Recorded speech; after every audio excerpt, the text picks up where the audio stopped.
You're listening to Search the Scriptures Daily, a program in which we encourage everyone who desires to know God's truth to look to God's Word for all that is essential for salvation and living one's life in a way that is pleasing to Him.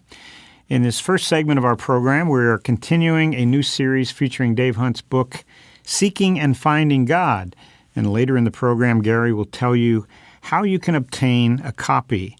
Now, Dave, last week we covered one opposing view to your claim that life continues on after death because man's non-physical parts, his spirit and soul, are eternal elements that are not affected by death.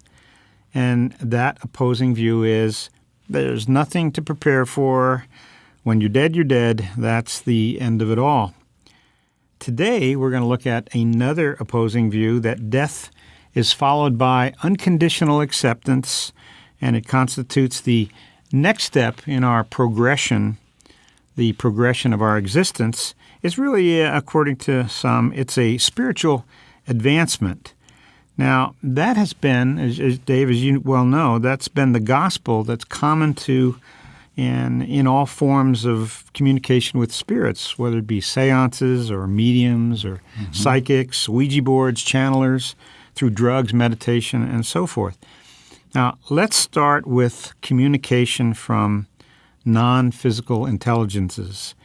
Is that a reality? Well, I would say that it is. I mean, there are probably more fakes than genuine mediums. Satan speaks through his demons. Satan, who is a non-physical entity himself, a spirit being, an angel created by God who rebelled against God. Right. According to the Scriptures, according to the Bible. Who apparently has a lot of demons following him now. I presume they were all fallen angels. You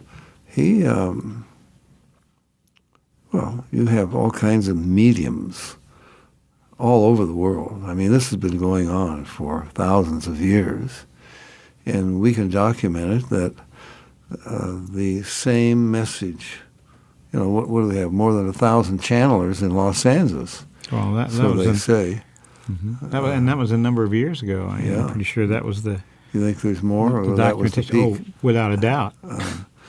But all over the world, you have this going on, and how do we know it's from some demonic source? Because there is a common message that comes through, and that message conforms to what the serpent said to Eve in the garden. And probably the major one, I'm thinking of Bishop Pike. He was the Episcopalian Bishop of California some years ago. His son, who was living in London, was a homosexual, and whether it was because of his conscience bothering him about that, we don't know, but he committed suicide. So it was a great blow to the bishop.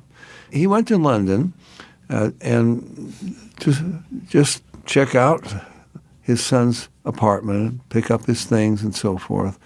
Some weird things happened to him when he was there, strange things. The clock would suddenly, go back to the time when his son had committed suicide. And so that caused him to think, well, maybe he could make contact with his son's spirit.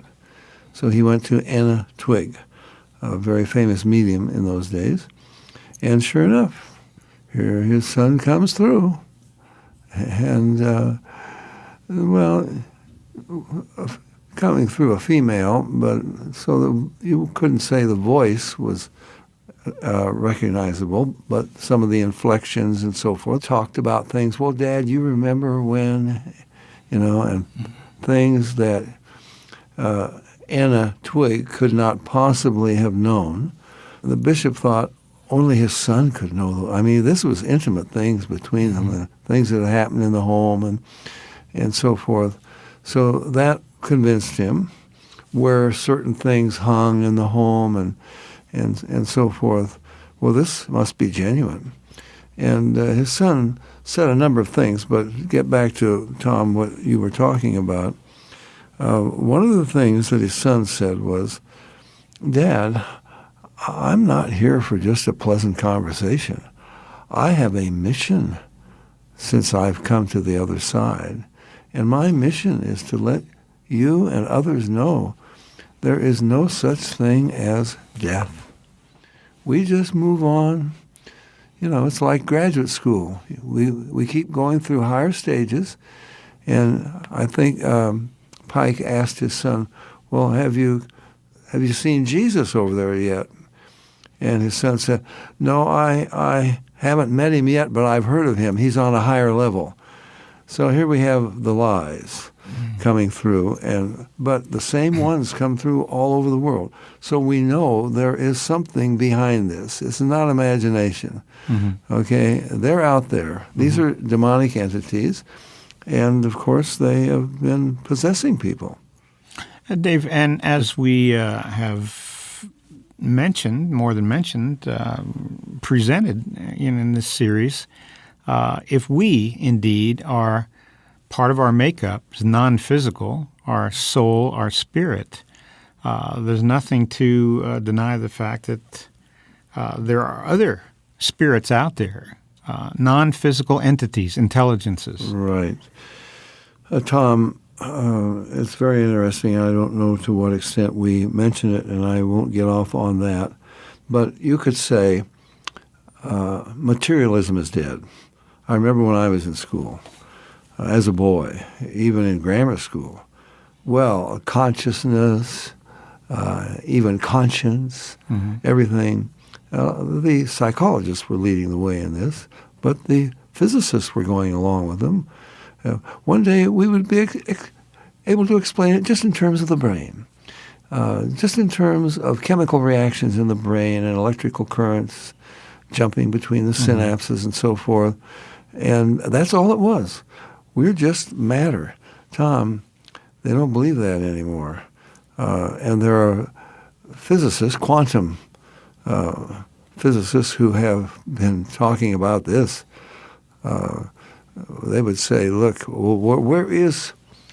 I was just reading George Wald, Nobel Prize winner, just reading him today, and you think he's on our side, because he says, you can't find consciousness.